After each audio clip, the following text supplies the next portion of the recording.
Really say guys for the people long time guys for the people.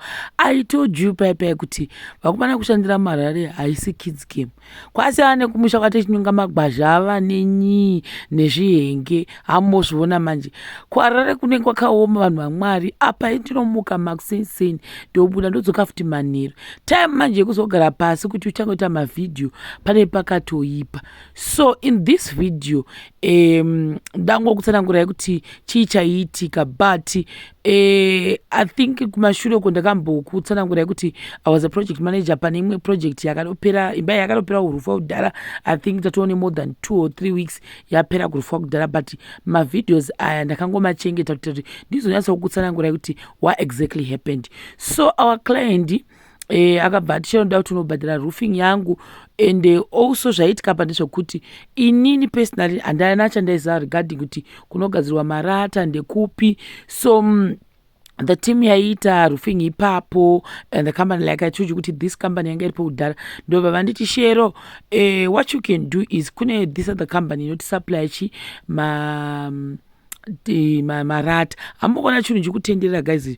I was just perplexed kuti kuizvinhu izvi ndizvo zvazvinezvi chandopanogadzirwa marata ari but tape yerata ramukuona manjika is totally different from marata mamwe atinosiziva ayaya.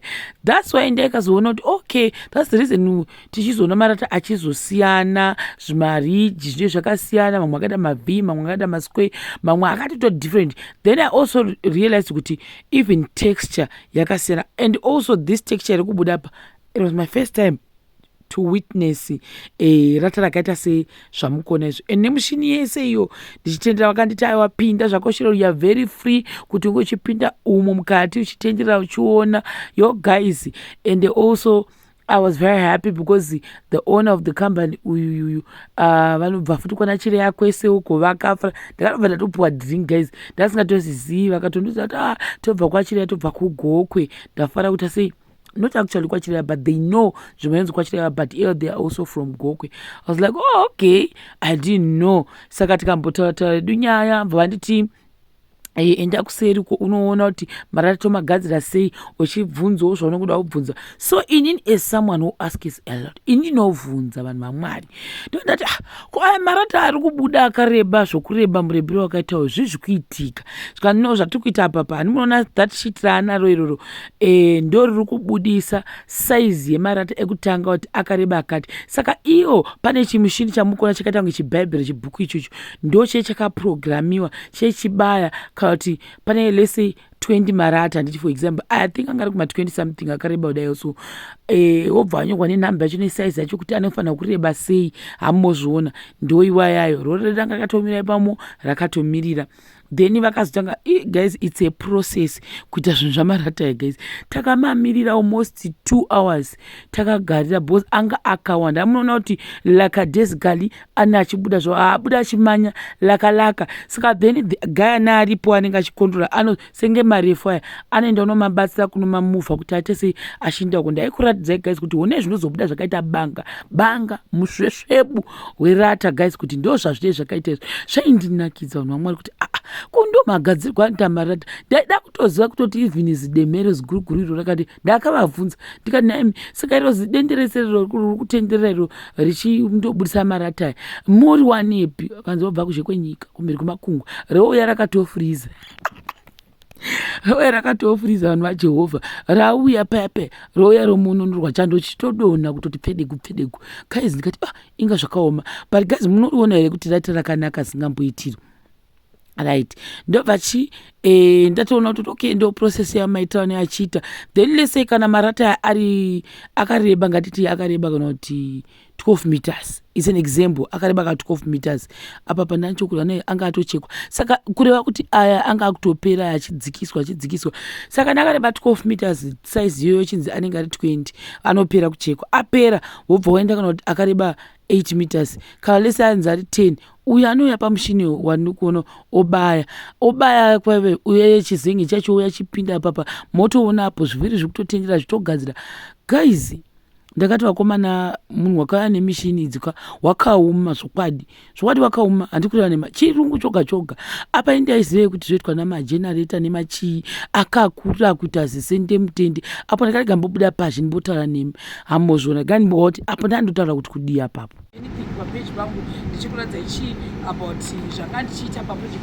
So client yangu yakati inini shiro zvakuda kuti ungondiitira iwewe uchange uchimaneja kuti everything chichada kunge chichishanda ipaproject apa iwewe ndiwo change uchita inonzi procurement wouya nezvinhu paground zvosvika apapa so that vanhu vari kushanda ipapo havashayiwe anything anonora due to mapersonal reasons avo so vavacreata page ravo nefamily members dzirimo mukati momobaso zvakare tiechisara marisiti ese aya said this one vamurikuona this receipt rinotonopinda mugrupu imomo voona kuti ndozvatatenga muzuva iroro pabhazi transport yedu vati mari yakati zvese mukati imomo ndozvatinoita neclient yangu. So I think it's about 3 weeks tichiita zvinhu izvozvo so then they pay me for that project management andichivaitira from pekutanga masimendi mariversendi mapitsendi mabricks everything zvanga zvichisvika ipapapo ndini ndanga ndichimaneja zvakare kumeka sure kuti havatombogari vasina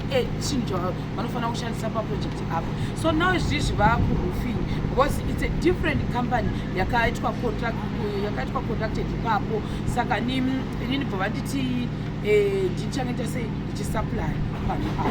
So izvizvi because vanhu ava vanenge vane makambani avajaira kushanda nawo that company zvakureva kuti patikasvika paroofing vakati toda kuti mutori pakati vatangoenda ikokoko vatanodii vatatapurchase vataenda netimbe vaida from that specific company.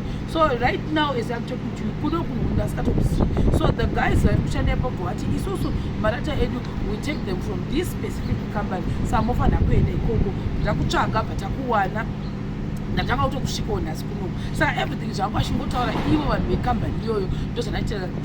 The reason why tiri kuti ndachitedzera zvese zvangu achitaura is because ndakati handikuda kuavoida by all means necessary the fact yekuti pakazonzi chinhu chasvika pasite wobva watikondema vanoblema inini kuti iwo shironi ndiwaenda kwako kwaunoziva saka why didn't you go kwangu kwandakataura ukoko zvinopa kuti uve nekuavoida kwemuromo yakawanda both kuclient and also kune vanhu vanenge vachishanda ipapo zvinoita kuti mushandidzane mune zvakanaka saka ipapa kunhu kuno kwatauya kuti tiite zvamarata specifically kali zvinhu zvavakachuzana inarata sanamboriona ndatotanga riona nhasi saka vati munogona kungopinda zvenyu mukati muchiona zvichomacheka saka anochekwa according to the list yamukuona handisi varestera client saka marata ese akanyogwa mukuona ese aya handiti ini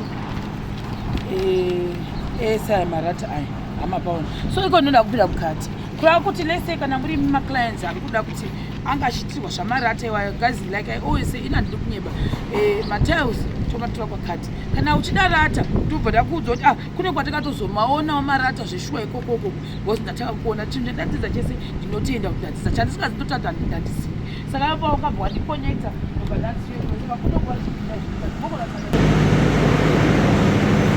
ndozvarakaita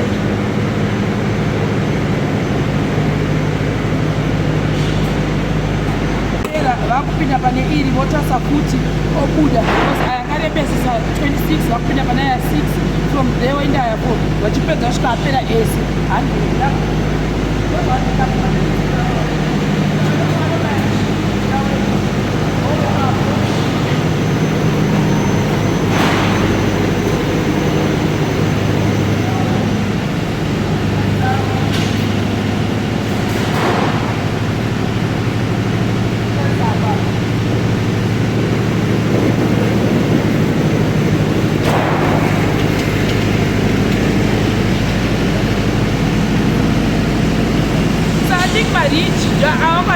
anotora nguva amasimbi kudheni mariji avo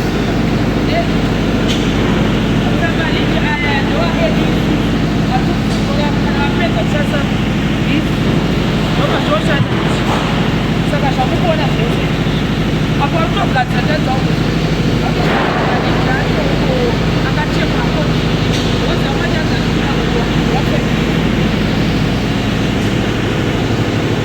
vavachitadza anotora nguva saka ndova vamukira kuti vaite any in the morning kuona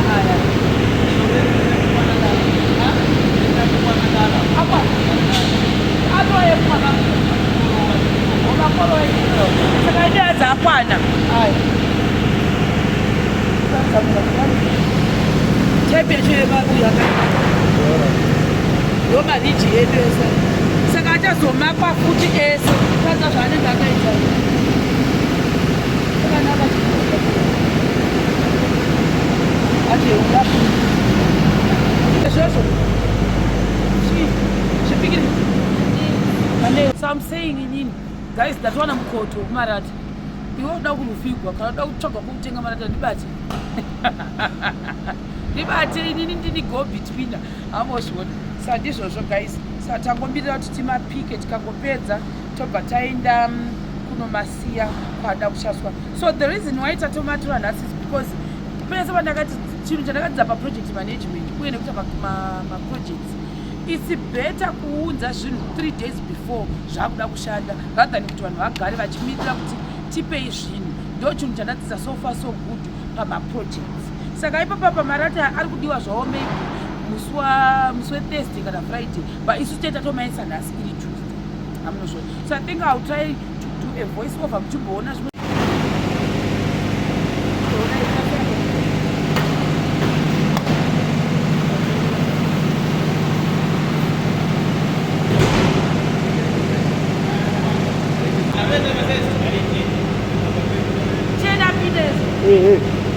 Kibosa naita apinde leo. Azame tot. Azame. Arra mapinde. Sapa basa tiri kuita guys. Ndakumaka kuti because apa vapinda 16 apa vapinda 6 vakapedza nomaka. Tichimaka kusvika tapedza list redu rese. Veri uchita kuseri kusvika ese apera. Saucheka kodi yapa.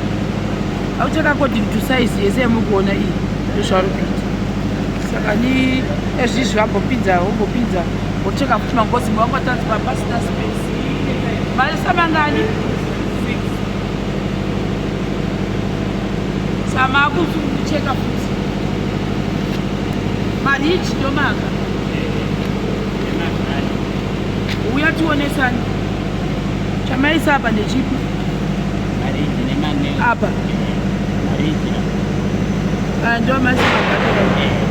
Mazoisa 16 and 56. Aiswa. Bokuti akapata zoisa. Oh, kuno. Ubasata aiswa. Yeah, sir.